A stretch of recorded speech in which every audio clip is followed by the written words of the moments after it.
Very good morning students. आज हम पढ़ेंगे विद्युत क्षेत्र और विद्युत आवेश के बारे में। इससे पहले हम जानेंगे कि स्तर विद्युत की इकाई क्या है, विद्युत आवेश किसे कहते हैं, विद्युत आवेश के प्रकार क्या है और विद्युत आवेश यानी कि आवेशों का स्थानांतरण कौन सी विधि से होता है और आवेशों का निर्धारण किस युक्ति की सहायता से हम कर सकते हैं। तो सर्वप्रथम स्टूडेंट्स आज हम पढ़ेंगे स्तर वैद्युतिकी। ये स्तर वैद्युतिकी किसे कहते हैं? सिंपल सी परिभाषा है, देखो दोस्तों यानी कि स्टूडेंट्स, ये जो स्तर है, स्तर यानी कि विराम अवस्था, तो इसकी डेफिनेशन क्या होगी? देखो भौतिकी यानी कि जो विद्युत की किसकी शाखा है, फिजिक्स में पढ़ रहे हैं तो फिजिक्स की शाखा है, तो फिजिक्स का पार्ट है, तो इसकी डेफिनेशन क्या होगी स्टूडेंट्स? भौतिक विज्ञान की वह शाखा, यानी कि भौतिक विज्ञान की शाखा है तो हम क्या कहेंगे? भौतिक विज्ञान की वह शाखा जिसके अंतर्गत हम स्तर आवेशों के बारे में अध्ययन करते हैं। केवल कौन से आवेशों के बारे में? स्तर आवेशों के बारे में अध्ययन करेंगे, न कि गतिशील आवेशों के बारे में अध्ययन करेंगे। केवल किस प्रकार के आवेश होंगे? स्तर आवेश। तो स्टूडेंट्स स्तर विद्युत की किसे कहते हैं? आप स्वयं ही डेफिनेशन बनाओ। भौतिक विज्ञान की वह शाखा, भौतिक विज्ञान की वह शाखा जिसके अंतर्गत स्तर आवेशों के बारे में क्या करोगे? स्टडी अध्ययन किया जाता है। क्या कहलाएगा? स्तर वैद्युतिकी। यानी कि हमने केवल स्तर आवेश यानी कि सिर्फ किसका अध्ययन करेंगे? स्तर आवेशों के बारे में। यानी कि जो स्तर विद्युतिकी है इसमें केवल हम स्तर आवेशों के बारे में अध्ययन करेंगे। स्टूडेंट्स अपने जो 12वीं क्लास में है, स्तर विद्युत की इकाई के 4 लेसन हैं। पहला लेसन है विद्युत क्षेत्र,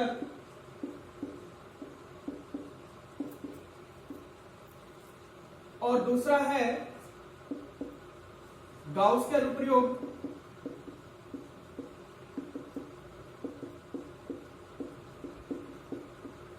और तीसरा लेसन है विद्युत विभव,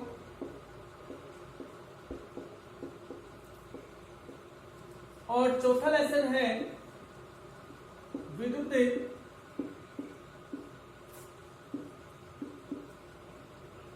धारिता व संधारित्र युक्तियां। तो स्टूडेंट्स आज हम ये पढ़ने जा रहे हैं कि स्तर विद्युतिकी क्या है। स्तर विद्युतिकी के बारे में हमने पढ़ा कि इसके अंतर्गत स्तर आवेशों का अध्ययन किया जाता है, और स्तर विद्युतिकी में अपने 12वीं क्लास में 4 लेसन है। पहला लेसन यानी कि जो फर्स्ट लेसन है वो विद्युत क्षेत्र है, और दूसरा जो लेसन है वो गाउस के अनुप्रयोग है, और तीसरा लेसन है वो क्या है अपने पास? विद्युत विभव है, और चौथा जो लेसन है वो है विद्युत धारिता व संधारित्र युक्तियां। ये 4 लेसन ऐसे हैं इनमें केवल स्तर आवेशों के बारे में अध्ययन किया जाएगा। अब आपको मैं ये बता देता हूं एग्जाम्पल से कि स्तर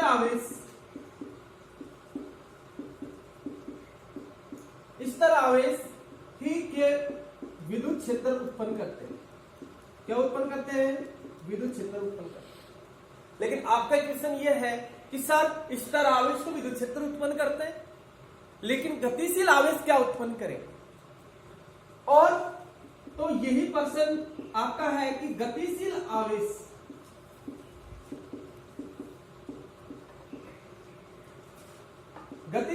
विद्युत क्षेत्र और विद्युत या हम कह सकते हैं चुंबकीय क्षेत्र।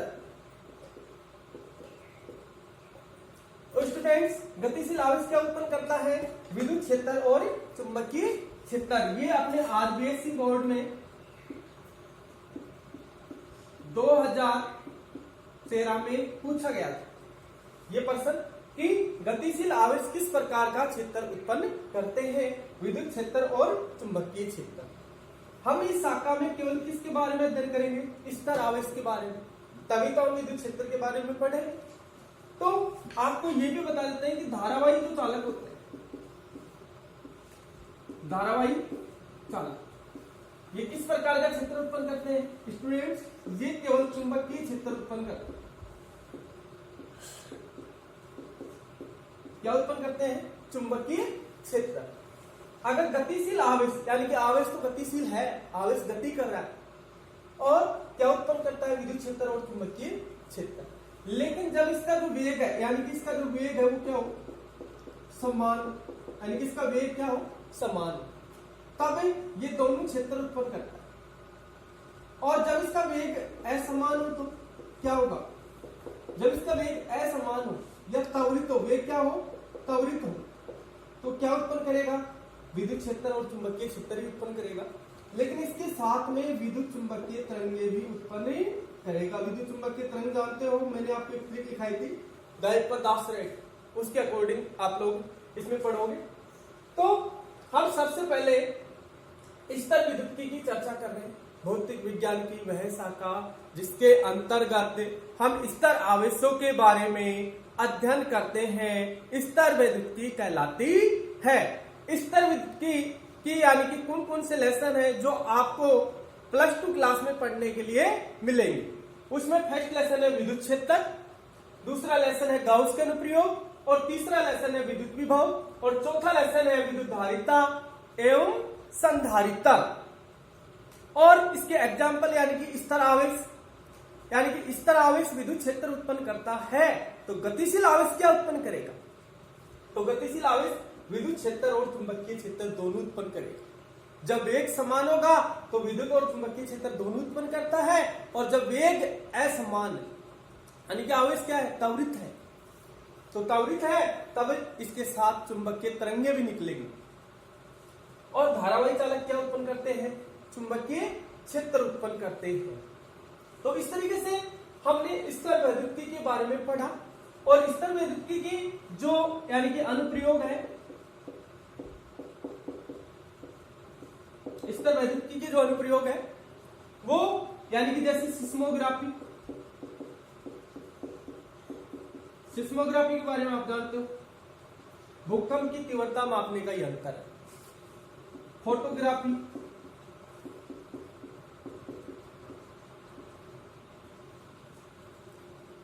तो इस तरीके से हम इनके अनुप्रयोगों के बारे में भी हम अध्ययन करेंगे कि ये जो सिस्मोग्राफी है ये भी स्तर विद्युत के सिद्धांत पर कार्य करता है, और ये फोटोग्राफी है ये भी किस सिद्धांत पर कार्य करती है, स्तर विद्युत की।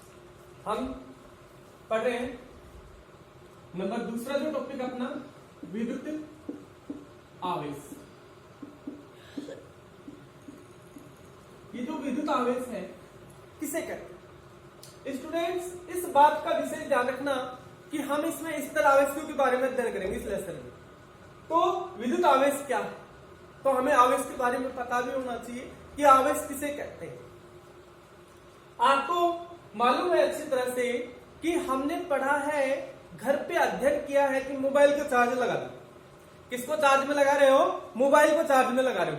तो मोबाइल को जब चार्ज में लगाओगे तो चार्ज क्या है, चार्ज को हिंदी में क्या बोलते हैं, आवेश बोलते हैं। तो चार्जिंग क्या है, आवेश। तो हम डेफिनेशन बनाएंगे विद्युत आवेश किसे कहते हैं। वैसे आपको ये बता देते हैं कि जब दो वस्तुओं को आपस में रगड़ा जाता है, जब दो वस्तुओं को आपस में रगड़ा जाता है, जैसे मान लो कि ये पेन है और मैंने बालों में इसको रगड़ा, तो रगड़ने पर क्या हुआ कि ये इस वस्तु का जो वजन है ना, इससे हल्की वस्तु को जो नीचे पड़े हुए कागज के टुकड़े उनको आकर्षित करता है। इस आकर्षित या प्रतिकर्षित करने के गुण को हम क्या कहते हैं, विद्युत आवेश कहते हैं। तो डेफिनेशन क्या है देखो, जब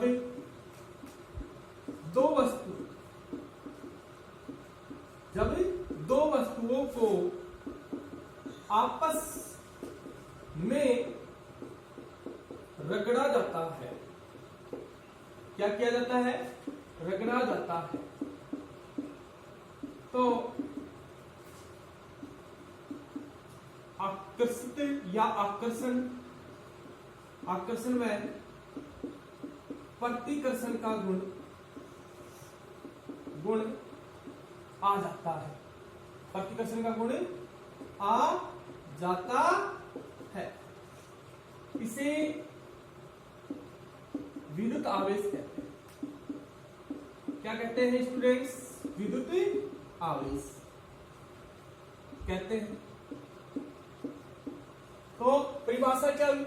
जब दो वस्तुओं को आपस में रगड़ा जाता है तो आकर्षण व प्रतिकर्षण का गुण आ जाता है, इसे विद्युत आवेश कहते हैं। यानी कि जब हमने दो वस्तु को आपस में रगड़ा तो उनमें क्या तो आकर्षण का गुण आएगा या प्रतिकर्षण का गुण आएगा। या तो हमने जैसे ही इसमें बालों में इस पेन को रगड़ा तो ये कागज के टुकड़ों को क्या तो आकर्षित करेगा, या उन कागज के टुकड़ों का क्या करेगा? ये प्रतिकर्षण करेगा। तो वही क्या है? विद्युत आवेश कहलाता है। या हम इसकी डेफिनेशन ये लिख सकते हैं, किसी पदार्थ की सतह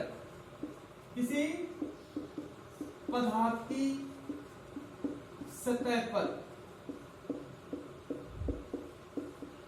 विद्युतमय का होना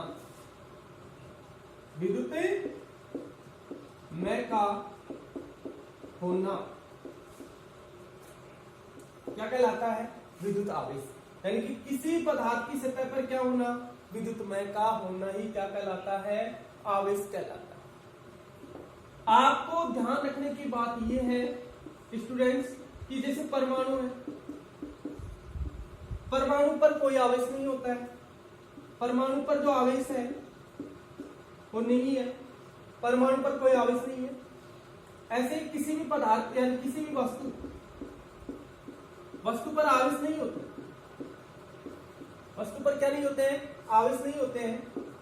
जब तक नहीं होंगे जब तक हमें एक वस्तु को दूसरी वस्तु से रगड़ते नहीं है। और इस जो आवेश है वो क्या होते हैं कि जैसे इस पेन को इस पेन से रगड़ रहे हैं, ये डाटा है, ये पेन है, इस दोनों को रगड़ रहे हैं, तो इस पर जो आवेश है इस पेन पे आवेश नहीं है, नहीं इस पर आवेश। जब इनको रगड़ेंगे तो आवेश उत्पन्न होगा। आवेश रगड़ने पर उत्पन्न होता है, आवेश रगड़ने पर उत्पन्न होता है, पहले से आवेश नहीं होते हैं। परमाणु पर आवेश नहीं होता है। जैसे आपको मालूम है कि परमाणु के अंदर नाभिक होता है, नाभिक में क्या होते हैं? न्यूट्रॉन और प्रोटॉन स्थित होते हैं, और प्रोटॉन व इलेक्ट्रॉन की संख्या बराबर होती है। तो प्रोटॉन प्लस में होता है, इलेक्ट्रॉन माइनस में होता है। तो इस तरीके से आवेश क्या हो जाता है? शून्य हो जाता है। ऐसे ही आपको ये और बता देते हैं कि किसी भी वस्तु पर भी आवेश नहीं होता। स्टूडेंट्स, हम ये पढ़ेंगे कि विद्युत आवेश किसे कहते हैं, ये हमने पढ़ लिया है। अब इसके बाद में विद्युत आवेश कितने प्रकार का होता है। लेकिन इससे पहले मैं आपको ये बता देता हूं कि सर्वप्रथम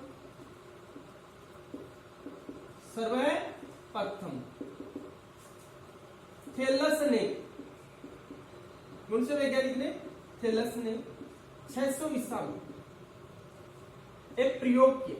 और वो प्रयोग क्या था कि बिल्ली की खाल को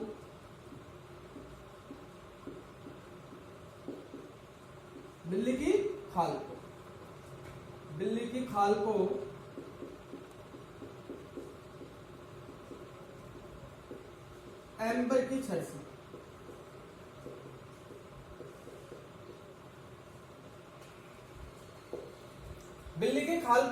की छड़ से रगड़ा जाता है तो विद्युत उत्पन्न होती है। क्या उत्पन्न होती है? विद्युत उत्पन्न होती है। यानी कि सर्वप्रथम किसने बताया ये कि बिल्ली की खाल को एम्बर की छड़ से रगड़ा जाता है तो विद्युत आवेश उत्पन्न होते हैं। तो ये सर्वप्रथम थेलस ने बताया। कब? 600 ईसा। यानी कि इसने एक प्रयोग किया, यानी कि एक तो बिल्ली की खाल की छड़, एक छड़ तो ये, और दूसरी थी एम्बर की छड़। दोनों को आपस में रगड़ा। क्या रगड़ा गया। इन दोनों को जब रगड़ा गया, दोनों यानी कि बिल्ली की खाल की छड़ और एम्बर की छड़, तो ये पाया गया कि क्या उत्पन्न होने लग गई? विद्युत उत्पन्न होने लग गई। तो विद्युत उत्पन्न होने लग गई तो इस तरीके से किसकी खोज हो गई? विद्युत आवेश। तो सर्वप्रथम किसने बताया? थेलस ने बताया। और ये जो एम्बर है, आपको मालूम है ये जो एम्बर है, ये इसका ग्रीक भाषा में अर्थ होता है इलेक्ट्रॉन। क्या होता है दोस्तों? इलेक्ट्रॉन। और आपको मालूम है कि जो एम्बर है उसका ग्रीक भाषा में अर्थ क्या है? इलेक्ट्रॉन।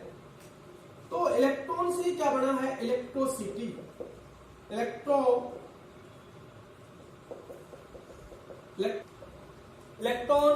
यानी कि एम्बर जो शब्द है, एम्बर जो थेलस ने बताया था, जो एम्बर की जो छड़ ली थी, उसका ग्रीक भाषा में यानी कि जो ये ग्रीक भाषा का शब्द है एम्बर, और इसका अर्थ क्या है? इलेक्ट्रॉन। क्या अर्थ है इसका? इलेक्ट्रॉन। तो इलेक्ट्रॉन से ही क्या बना है?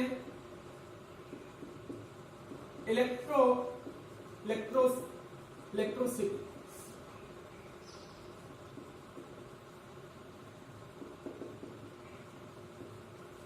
जो इलेक्ट्रोसिटी है इसको हिंदी में बोलते हैं विद्युत की। क्या बोलते हैं इसे? विद्युत। तो हम ये पढ़ने जा रहे हैं कि जो इलेक्ट्रॉन, एम्बर को ही हम क्या बोलते हैं? एम्बर जो है वो इलेक्ट्रॉन कहलाता है। एम्बर है वही क्या है? इलेक्ट्रॉन है ग्रीक भाषा में, यानी कि जो एम्बर को जो ग्रीक भाषा है उसी में इसको हम इलेक्ट्रॉन कहते हैं। अब आप ये सोच रहे होंगे कि ये जो इलेक्ट्रॉन है, तो इलेक्ट्रॉन का ही स्थानांतरण होता है। जब इलेक्ट्रॉनों का स्थानांतरण होगा तो ही आवेश क्या होंगे? उत्पन्न होंगे। तो इसीलिए एम्बर की छड़ को बिल्ली की खाल से सर्वप्रथम किसने रगड़ा? थेलस ने। फिर इसके 1000 वर्ष बाद यानी कि 1600 ईसा में एक वैज्ञानिक और आया जिसका नाम है गिलबर्ट। क्या नाम है? गिलबर्ट। इसने एक प्रयोग किया और उस प्रयोग में बताया कि जब कांच की छड़, किसकी छड़? कांच की छड़ को रेशम के कपड़े से रगड़ा जाता है, तो विद्युत आवेश उत्पन्न होता है। विद्युत आवेश उत्पन्न होता है। यानी कि सर्वप्रथम थेलस ने बताया, उसके 1000 वर्ष बाद में गिलबर्ट वैज्ञानिक आया, यानी इसका क्या आ गया? इसका बाप आ गया। किसका? थेलस का। यानी कि ये वैसे बाप नहीं है इसका, वैसे बोल रहे हैं अपन, ठीक है ना। तो 1600 ईस्वी में गिलबर्ट ने बताया कि बेटे थेलस, कि ऐसे मैं तेरे को और भी उदाहरण दे सकता हूं कि कांच की छड़ को रेशम से रगड़ा जाए तो भी विद्युत आवेश उत्पन्न होता है। और जब हम कांच की छड़ को एम्बर की छड़ से रगड़ते हैं तो भी आवेश उत्पन्न होता है। और जब हम ऊनी कपड़े को एम्बर की छड़ से रगड़ते हैं तो भी आवेश उत्पन्न होता है। ये किसने कहा? ये कहा गिलबर्ट ने। किससे? थेलस से कहा। तो हम याद रख सकते हैं, बाद में इस तरीके से इसकी डेफिनेशन किसने दी? गिलबर्ट ने, थेलस के बाद में। और अपना जो नेक्स्ट टॉपिक हमने इस तरह विद्युत की पढ़ ली है, विद्युत आवेश हमने पढ़ लिया है। अब इसके बाद में हम ये पढ़ेंगे कि ये विद्युत आवेश है, इसके कितने प्रकार होते हैं। तो विद्युत आवेश के जो प्रकार हैं, आज अपना जो नेक्स्ट टॉपिक है वो है विद्युत आवेश के प्रकार। विद्युत आवेश के प्रकार। सबसे पहले मैं आपको ये बता देता हूं कि विद्युत आवेश है वो इलेक्ट्रॉन के आधार पर निर्धारित किया। किसके आधार पर? इलेक्ट्रॉन के आधार पर। इलेक्ट्रॉन के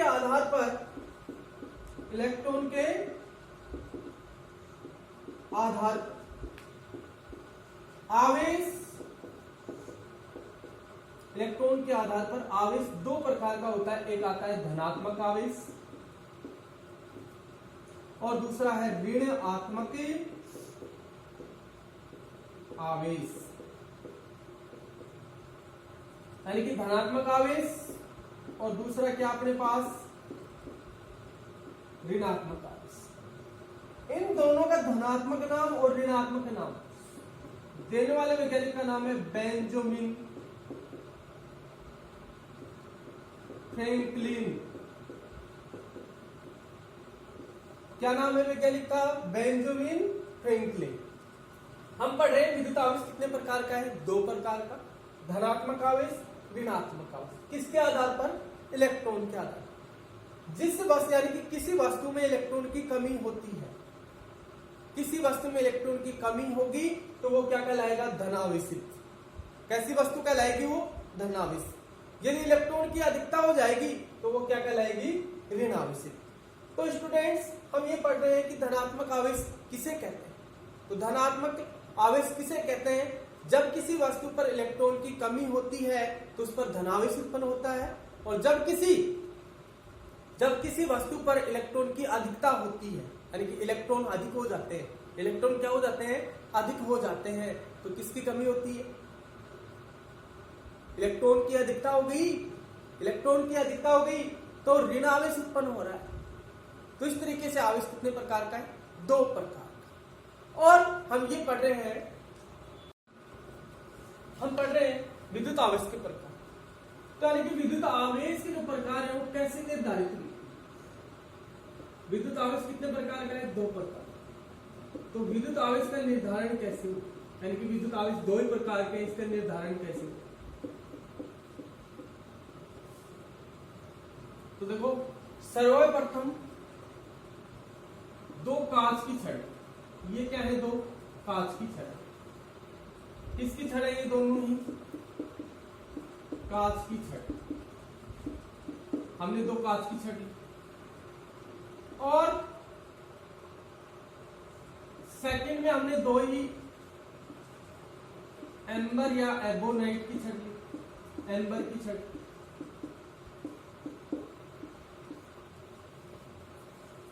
और हमने इन दोनों को, यानी कि इन दोनों को अलग अलग, हमने जो कांच की छड़ ली इसको रेशम के कपड़े से रगड़ा, रेशम के कपड़े से रगड़ा। और एम्बर की जो छड़ है इसको हमने रगड़ा ऊनी कपड़े से।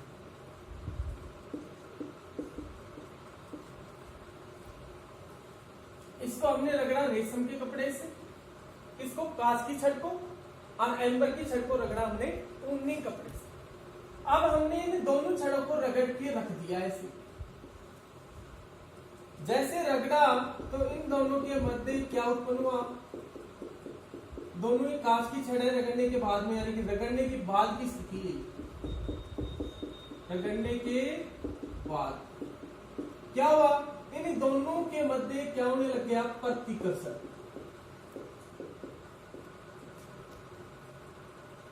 और जब हमने देखा कि ऊनी एम्बर की छड़ को ऊनी कपड़े से रगड़ा, तब इनमें भी क्या हुआ? इनमें भी प्रतिकर्षण होने लगा। क्या होने लगा?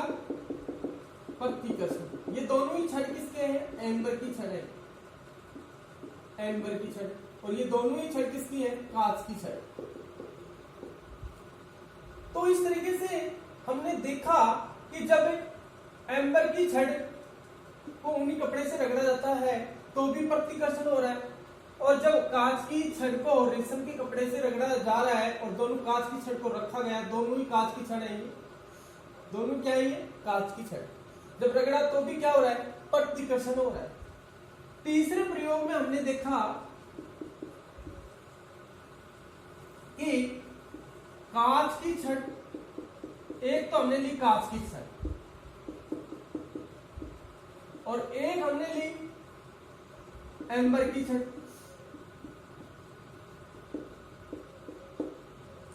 एम्बर की छड़ देखा तो इन दोनों के मध्य क्या होने लग गया? आकर्षण।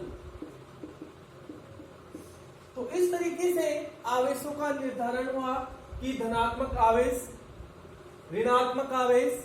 धनात्मक आवेश किसे कहते हैं?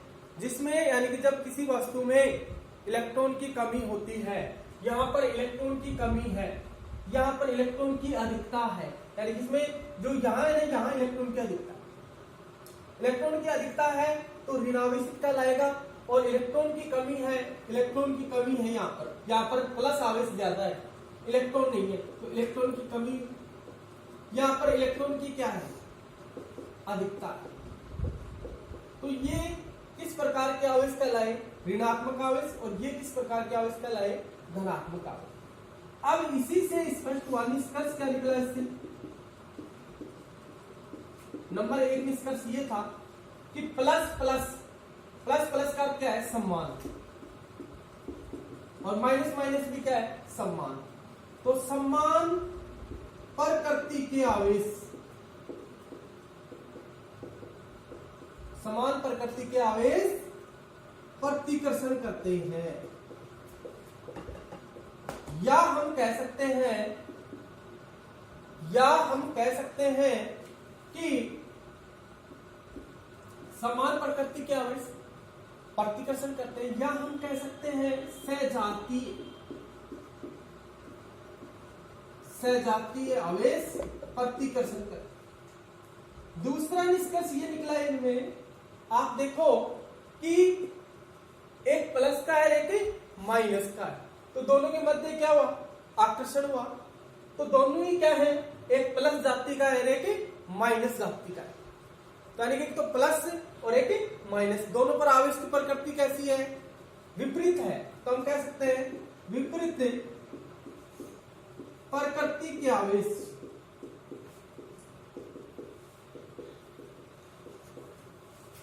आकर्षण उत्पन्न करते हैं,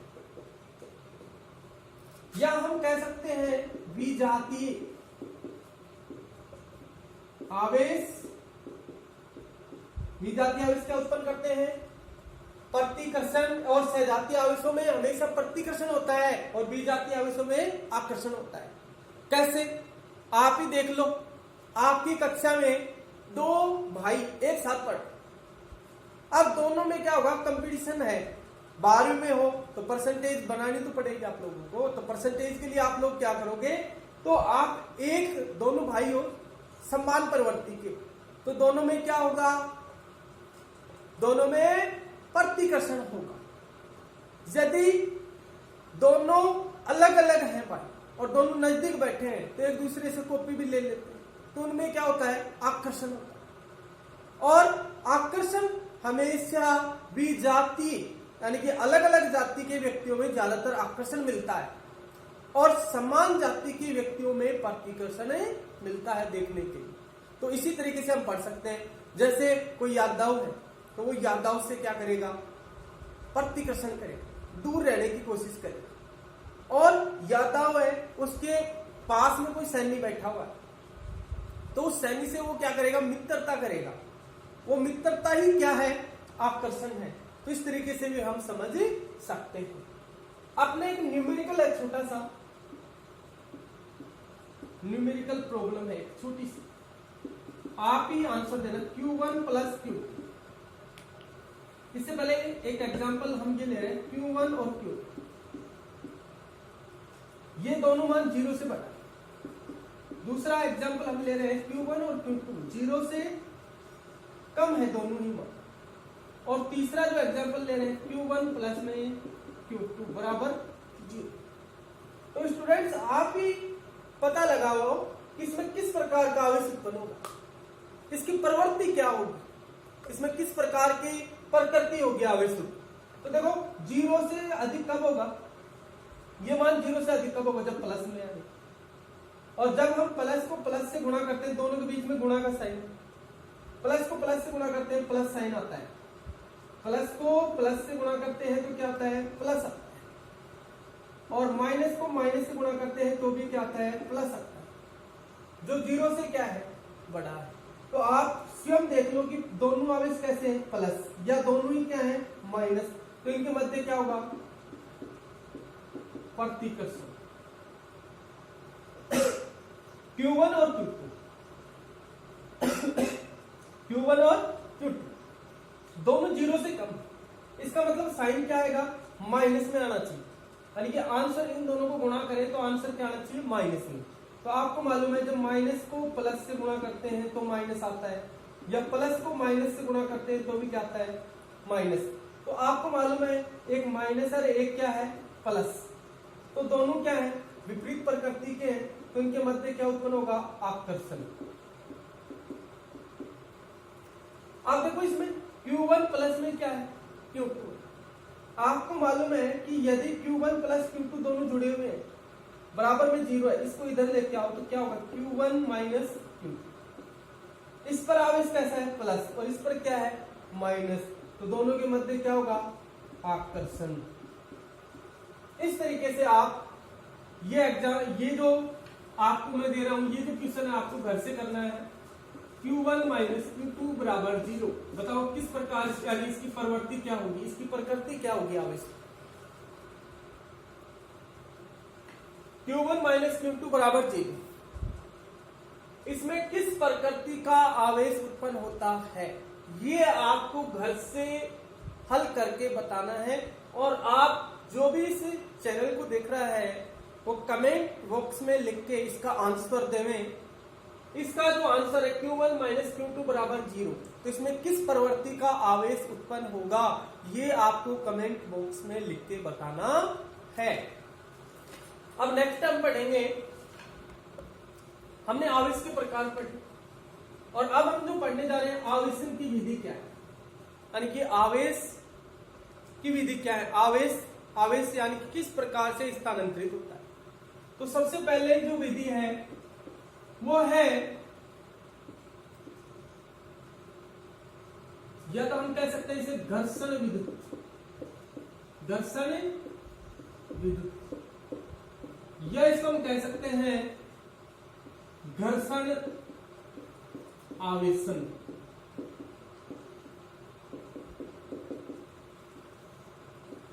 तो घर्षण विद्युत किसे कहते हैं, सर्वप्रथम हमें यह पता लगे, फिर इसके बाद हम इस विधि के बारे में जानें।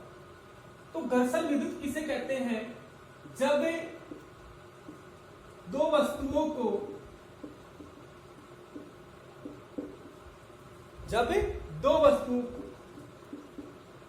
आपस में रगड़ा जाता है, रगड़ा जाता है, तो विद्युत उत्पन्न होती है, विद्युत उत्पन्न होती है, जिसे घर्षण विद्युत कहते हैं। क्या कहते हैं, जिसे घर्षण विद्युत कहते हैं। सर्वप्रथम हमें यह मालूम होना चाहिए कि विद्युत घर्षण किसे कहते हैं। तो घर्षण विद्युत किसे कहते हैं, जब दो वस्तुओं को आपस में रगड़ोगे तो उसमें क्या उत्पन्न होगी, विद्युत उत्पन्न होगी। जो विद्युत उत्पन्न हो रही है वो ही क्या कहलाता है, घर्षण विद्युत कहलाता है। और इसको हम प्रयोग की सहायता से समझेंगे, इसका जो प्रयोग है वो देखेंगे हम। तो प्रयोग क्या है कि हमने सर्वप्रथम हमने एम्बर की छड़ ली, ये जो अपनी एम्बर की छड़ है, और दूसरी क्या है, कांच की छड़, और इन दोनों को हमने रगड़ा आपस में। क्या किया हमने, रगड़ा, इन दोनों को रगड़ दिया, एम्बर की छड़ को और किसको, कांच की छड़। रगड़ने पर हमने पाया कि एम्बर की छड़ पर तो माइनस आवेश और कांच की छड़ पर प्लस आवेश।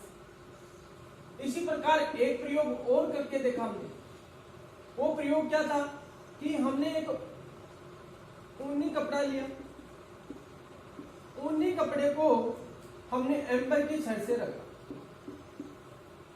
और देखा, इन दोनों को भी रगड़ने पर हमने पाया कि दोनों पर ही ऊनी कपड़े पर तो किस प्रकार का आवेश था, प्लस, और एम्बर की छड़ पर जो आवेश था वो क्या था, माइनस। तो ये हमने देखा कि जब एम्बर को कांच की छड़ से रगड़ा जाता है तो विद्युत उत्पन्न होती है, जब ऊनी कपड़े को एम्बर की छड़ से रगड़ते हैं तो भी विद्युत उत्पन्न होती है, जब एम्बर की छड़ को बिल्ली की खाल से रगड़ा जाता है तो भी विद्युत उत्पन्न होती है, और जब हमें जो कंघा होता है बाल संवारने के लिए, उस कंघे को देखा तो भी उसमें भी क्या उत्पन्न हो रही थी, विद्युत उत्पन्न हो रही थी, जिसे हम क्या कहते हैं, घर्षण विद्युत कहते हैं। तो इस एग्जाम्पल से हम समझ सकते हैं कि आवेश को दो भागों में बांट रखा हमने पहले ही, धनात्मक और ऋणात्मक। तो इसे एक सारणीबद्ध तरीके से हम याद कर सकते हैं, क्योंकि एग्जाम में पूछा जाएगा कि एम्बर की छड़ को कांच की छड़ से रगड़ने पर किस प्रकार का आवेश उत्पन्न होता है। तो वो हम देखें। आपको याद रखने के लिए आप याद रख सकते हो कि धनात्मक आवेश किस पदार्थ होते हैं, उन पर धनात्मक आवेश आता है। तो सर्वप्रथम सबसे पहले है अपना कांच की छड़। कांच की छड़ पर हमेशा कैसा आवेश आएगा? धनात्मक आवेश आएगा। दूसरा अपना ऊनी कपड़ा। ऊनी कपड़े पर भी किस प्रकार का आवेश आता है? धनात्मक आवेश। तीसरा है अपना बिल्ली की खाल। बिल्ली की खाल को या हम बोल सकते हैं, फर भी बोल सकते हैं।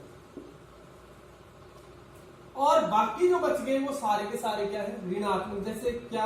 एम्बर की छड़। एम्बर की छड़ को एबोनाइट भी बोलते हैं, एबोनाइट की छड़ भी बोलते हैं, आभू नस की छड़ भी बोलते हैं। और दूसरा है प्लास्टिक, और तीसरा है रेशम का कपड़ा। रेशम का कपड़ा। इन सभी पर ऋणात्मक आवेश उत्पन्न होता है और इन सभी पर धनात्मक आवेश उत्पन्न होता है। जैसे आपको एग्जाम में पूछा जाए कि जब एबोनाइट की छड़ को, किसको? एबोनाइट की छड़ को, जब हम एबोनाइट की छड़, ये क्या है? एबोनाइट की छड़ मान लेते हैं। क्या ये? एबोनाइट की छड़। और ये क्या है? ये अपने पास है बिल्ली की खाल। इन दोनों को रगड़ रहे हैं हम। रगड़ लिया ऐसे, और रगड़ने पर देखा तो ये जो क्या है? एबोनाइट की छड़, और ये क्या है? बिल्ली की खाल। तो बिल्ली की खाल पर तो किस प्रकार का आवेश उत्पन्न हुआ? धनात्मक आवेश। और एबोनाइट की छड़ पर किस प्रकार का आवेश उत्पन्न हुआ? ऋणात्मक आवेश। तो इस तरीके से हम याद रख सकते हैं, क्योंकि एग्जाम में जरूर ऐसा क्वेश्चन पूछा जाता है कि एबोनाइट की छड़ को फर से, फर यानी बिल्ली की खाल होती है, तो एबोनाइट की छड़ को फर से रगड़ने पर किस प्रकार का आवेश उत्पन्न होता है। यह हमने पढ़ा विद्युत घर्षण में। स्टूडेंट्स, नेक्स्ट हम पढ़ेंगे, हमने घर्षण विद्युत के बारे में पढ़ा, और हमने ये भी जाना कि किस वस्तु पर किस प्रकार का आवेश उत्पन्न होता है। और नेक्स्ट हम जो पढ़ने जा रहे हैं वो है चालन। चालन विधि, नाम से स्पष्ट हो रहा है, चाल के जाना। कौन सी विधि है ये? चालन विधि। आवेशों की जो चालन विधि है, नाम से स्पष्ट हो रहा है कि चालन यानी चालन हमेशा किसमें होते हैं? आपने 11th में पढ़ा है, एक चालन विधि आती थी, एक संवहन विधि आती थी, एक विकिरण विधि थी। तो जो चालन विधि है उसमें क्या है? इलेक्ट्रॉन होते हैं, वो इलेक्ट्रॉन चलते हैं, इलेक्ट्रॉन गति करते हैं, इलेक्ट्रॉन क्या हो जाते हैं? स्थानांतरित हो जाते हैं। उस स्थानांतरित होने को ही हम क्या कहते हैं? चालन विधि कहते हैं। तो चालन विधि में किसका स्थानांतरण होता है? इलेक्ट्रॉन का स्थानांतरण होता है। यानी कि एक परमाणु से दूसरे परमाणु में इलेक्ट्रॉनों का स्थानांतरण होना क्या कहलाता है? चालन विधि। लेकिन ये चालन विधि होती क्या है? इसको हम ऐसे भी बोल सकते हैं, स्पर्श विधि भी बोल सकते हैं, स्पर्श विधि भी बोल सकते हैं। तो ये जो चालन विधि है, इसको हम सबसे पहले हम प्रयोग देखते हैं इसका, फिर इसके बाद में हम ये पढ़ेंगे इसकी डेफिनेशन क्या है। तो प्रयोग क्या है? प्रयोग सीखो आप पहले। देखो चालन विधि क्या है, तो चालन विधि होती क्या है, तो हम चालन विधि के बारे में पढ़ रहे हैं।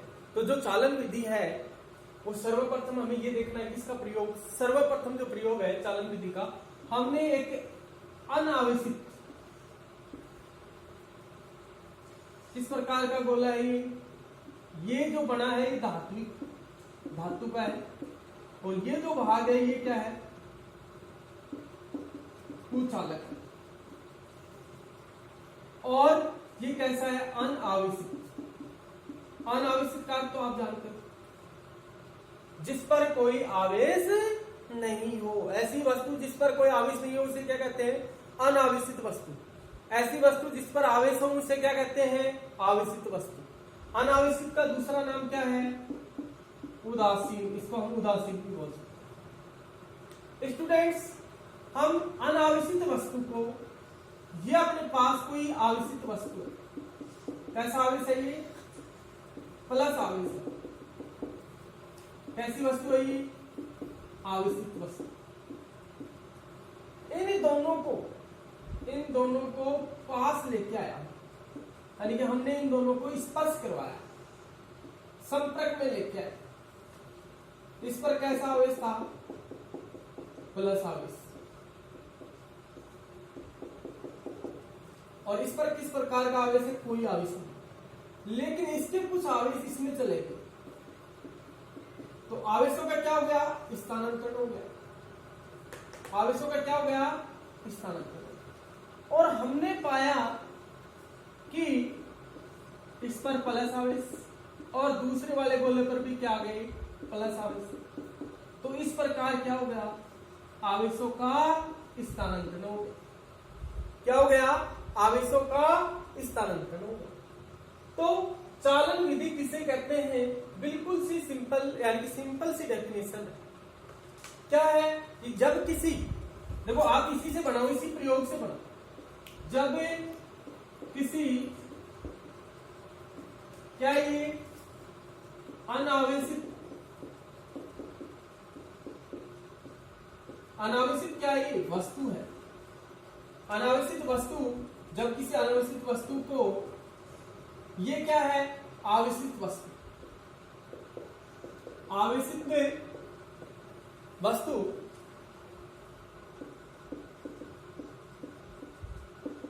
के संपर्क में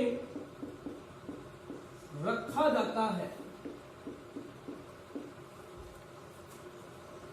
तो क्या हुआ? अनावेशित वस्तु पर कैसा आवेश आया? दोनों के आवेश कैसे हैं? समान। तो डेफिनेशन क्या हुई? जब किसी अनावेशित वस्तु को आवेशित वस्तु के संपर्क में रखा जाता है, तो चालन विधि, जब किसी अनावेशित वस्तु को आवेशित वस्तु के संपर्क में रखा जाता है, तो जो अनावेशित वस्तु है, जो अनावेशित वस्तु है, वो क्या होगी?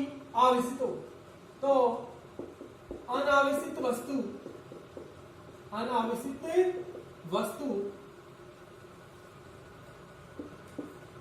पर समान प्रकृति का आवेश उत्पन्न हो जाता है, जिसे चालन विधि कहते हैं। जिसे क्या कहते हैं? चालन विधि कहते हैं। जब किसी अनावेशित वस्तु को आवेशित वस्तु के संपर्क में रखा जाता है, तो अनावेशित वस्तु पर समान प्रकृति का आवेश उत्पन्न हो जाता है। इसे क्या कहते हैं? चालन विधि। इसमें क्या होता है? इलेक्ट्रॉनों का स्थानांतरण होता है। किसका स्थानांतरण होता है? इलेक्ट्रॉनों का स्थानांतरण। अब देखो, आपको ये बता दें कि हमने ये स्टैंड क्यों लगाया। हमें ये पूर्वचालक स्टैंड लगाने की जरूरत नहीं थी। अगर हम पूर्वचालक स्टूडेंट, जो पूर्वचालक स्टैंड है वो नहीं लगाए, तो क्या होगा? वो क्या होगा कि जैसे मान लो कि आपके पास तांबे की छड़ है,